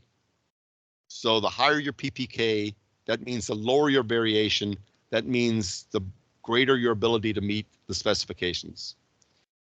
CPK is a similar measurement, but it only, only looks to see, it only uses the variation based on your process being stable. Okay, so it only calculates the within variation and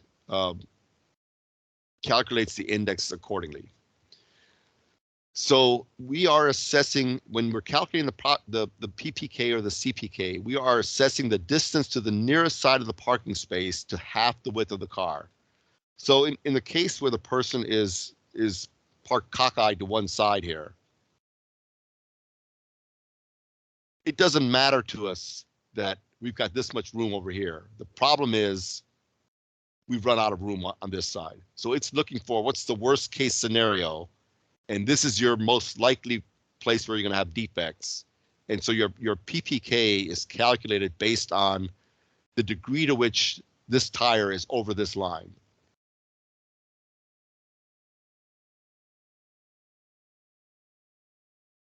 So worst case performance. If you have a PPK of 0.5, then you have a 50% defect rate. If you have a PPK of 1, then you have a 6% defect rate.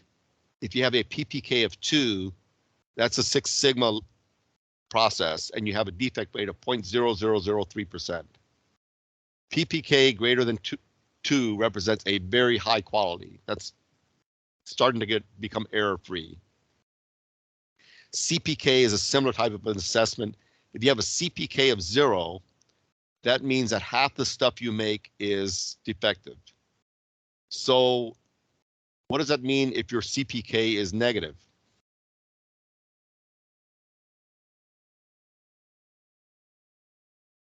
Well, it means you're going out of business because over half the stuff you produce is defective. So remember, higher is better. And the way this becomes relevant and important is because when you get ready to start your project or work on a problem, you will calculate your process capability. And you'll use that as an initial value of process capability. And say, for instance, your PPK initially for your process based on historical performance is 0.85. You identify sources of variation and you fix some of the problems, and a couple of months later, you recalculate your current process capability and you get a value of 0.92. Because 0.92 is higher than 0.83, that is statistical proof that you have actually made an improvement to your process. So the PPK, or the process capability calculation, is a way of confirming or disproving that you have actually made an improvement to your process. So what's the good PPK level? Well, it depends. In a lot of industrial applications, if you're ever above 1.67, it's acceptable. 1.33 to 1.67 may be acceptable. Below 1.33 oftentimes is not acceptable.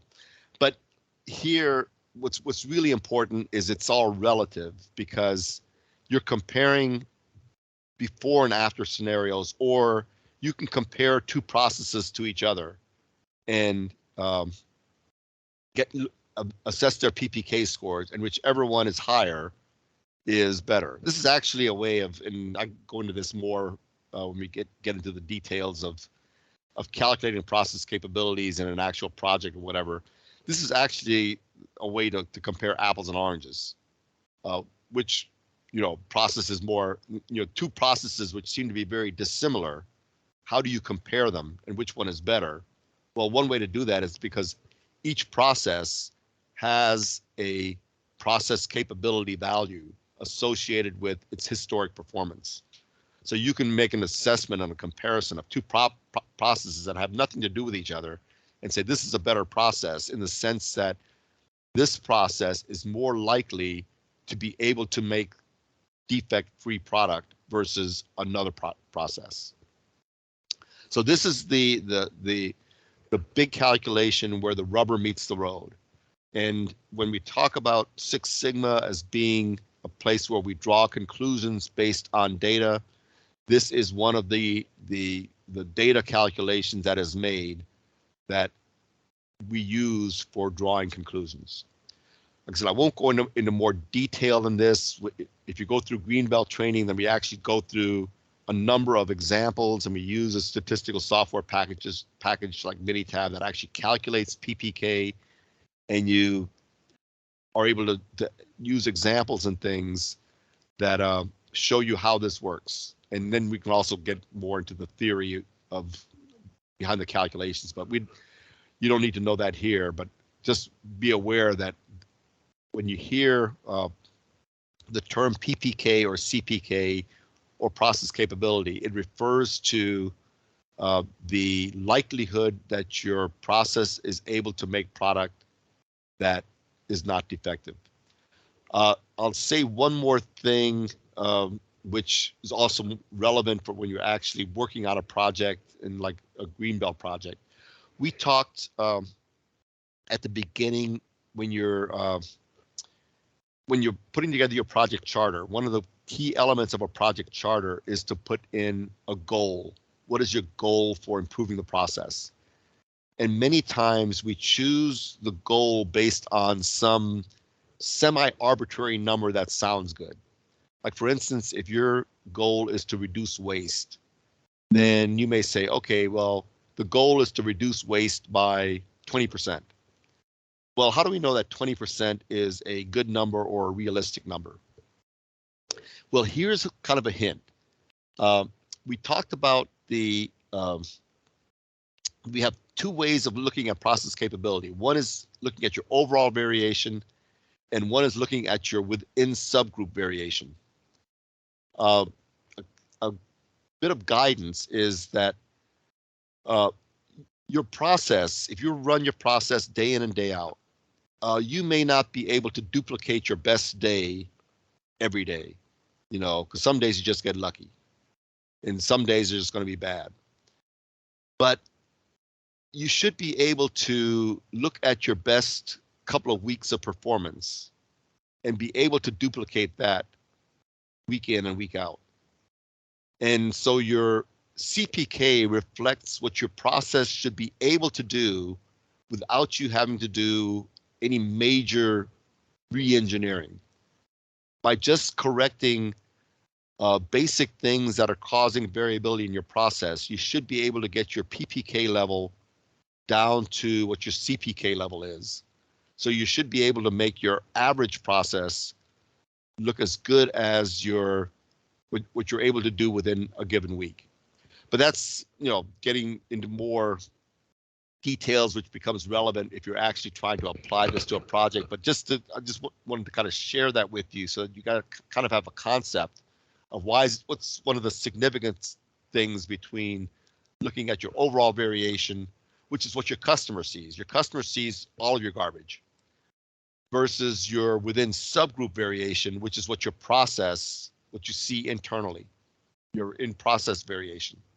So if you can get your overall variation down below your in-process variation level, then that's an improvement in your overall process. Here, we're out of time. We're over. That's because right. people showed up late. So this is a consequence of you guys not getting here on time. But in any case, we have come to the conclusion of the measure phase. So at this point, I can stop and see if there are any burning questions that anybody has that would be of interest to the whole group. And then once again, as people start to drop off, I'll stick around a little bit longer if people have some other specific questions. Right, real quick before we do that, because people are already dropping off, I just want to make sure I got the role right. So let me share my screen real quick. I just want to make sure I got everybody. Oh, I'm not able to share.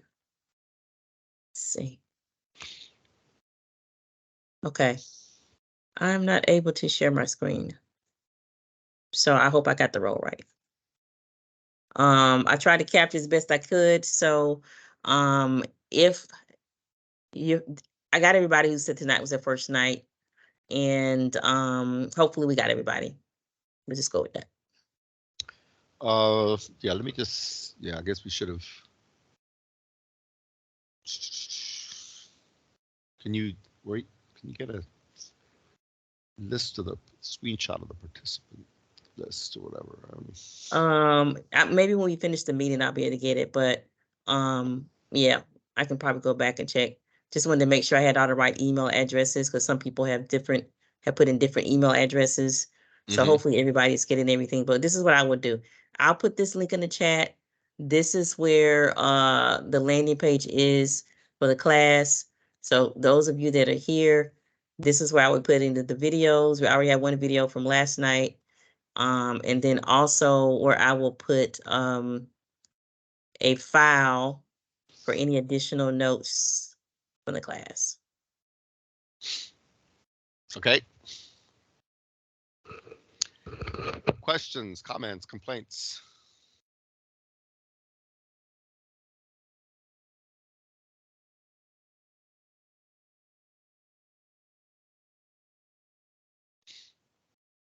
All right. Saturday at 10 a.m. Eastern Standard Time, 10 to 2:30. Plan to stay until 2:30. We do have some time built in for a break and some question time in that. So Saturday at 10 a.m. And we can stop recording here, but if some others have questions, we can stay on.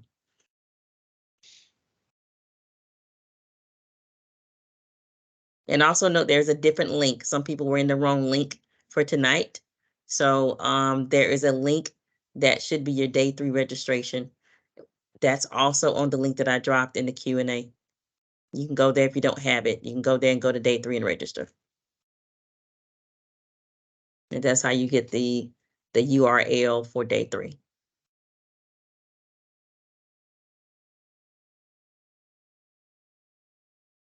Thank you, Tony, and thank you, Professor. Very good class tonight. Okay, thank you. And Perry, I think you have to stop the Thank you. recording on your side. I Oh, you I don't know? started it.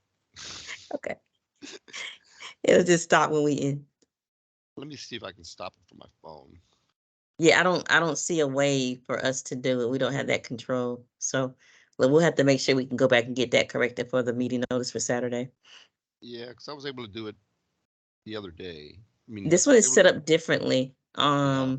It's set up as a webinar. Okay. I have a quick question. Mm-hmm.